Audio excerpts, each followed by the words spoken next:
The greatest music's always come from people who are a little bit unhinged or are prepared to go right against the tide. They're bullshit merchants. They're a bigger bullshit merchant than I am. Hello, I'm Bill Drummond. I sometimes call myself King Boy D. And I'm Rockman, and that's what I'm going to be called today. And we're the Justified Ancients of Lulu.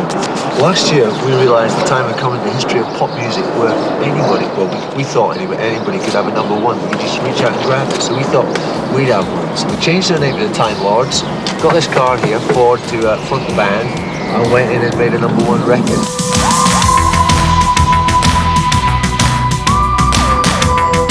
Bill Drummond and Jimmy Corti were basically sort of art punks in the 80s. They sort of hung out with the Teardrop Explodes, and they're all part of this sort of Liverpool scene.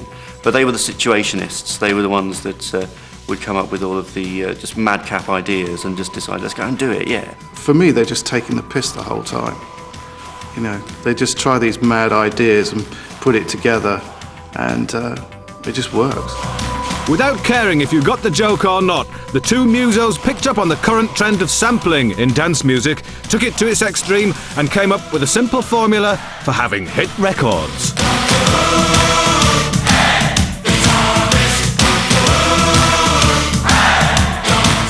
What there was the Gary Glitter drum beat, and then we put over the Doctor Who riff over the top of that, and loads of crowd noise. Bob's your uncle.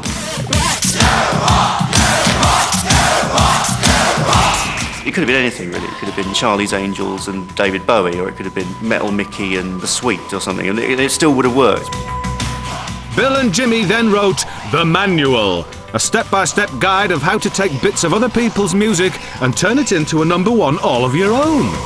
Drummond, Corti and Waterman, although you'd never think they're in the same ballpark, I think they are, and I think Waterman's got that formula in his head. He just does it in an incredibly commercial way, whereas Bill and Jimmy were doing it in a really playful way. Bill Drummond is a very, very clever marketing guy. He may think he's alternative, and he was a friend to the journalists, and all the journalists bought it. But at the end of the day, there was nothing between, there was no difference between that and Kylie Minogue in any shape or form. KLF is gonna rock you. With 2 number ones and 4 top 5 hits, the KLF announced in their own inimitable style that they were leaving the music industry at the very height of their popularity. All right, for the first time ever on the Brits, after thousands of votes had been cast, congratulations, the KLF.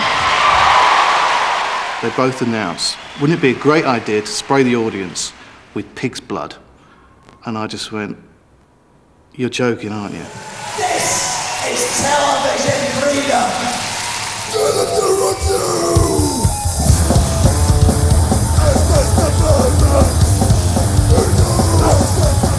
We managed to convince them not to do it, thank God.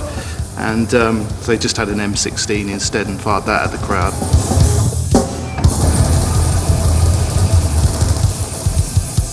Once you've done one prank, go and do something else. It's just about the ideas, really, and grabbing people's attention and keeping it so long enough to have a number one, and then going off and doing something else.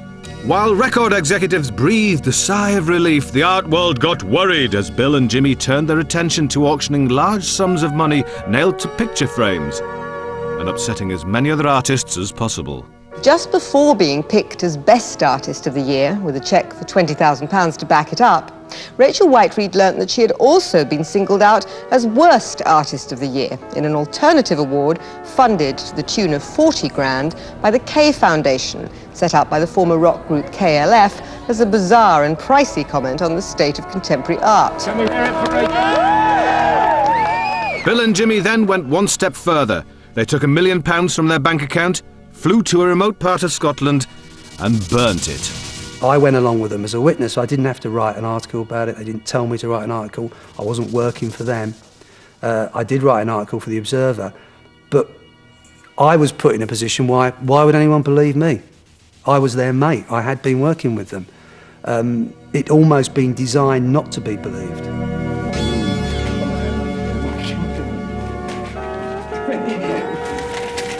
Then they made this film of KLF burning £1 million, and they took it round and showed it to people, and just sort of so people could ask them questions. And of course, the question they most got asked was, because there's so many charities they could have given it to, why were they such a pair of twats? They've got to go out and do something that almost shocks themselves, I think. You know, they've got families, they've got children, and it's not something I'd do. I don't think, who would? Deciding this was an expensive occupation, they gave up chucking money away. But some of their statements on art will never be forgotten. You could get arty about it, and you could call them situationalist kind of manipulators of turning the machine upon itself and all of that sort of stuff. None of that really matters. In the end, they got Tammy Wynette to sing about someone who drives an ice cream van. They're justified and they're ancient, and they drive an ice cream van. Just roll it from the top. They're justified and they're ancient, with still no master plan. You know, you should never take pop music too seriously. And they took it seriously and grinned at it at the same time, which is kind of a fantastic combination. Bill Drummond's a very bright guy and Jimmy is a superbly talented kid. So between them, they knew exactly what they were doing. Completely mad, genius, very funny, and I miss them. And I think pop music misses them.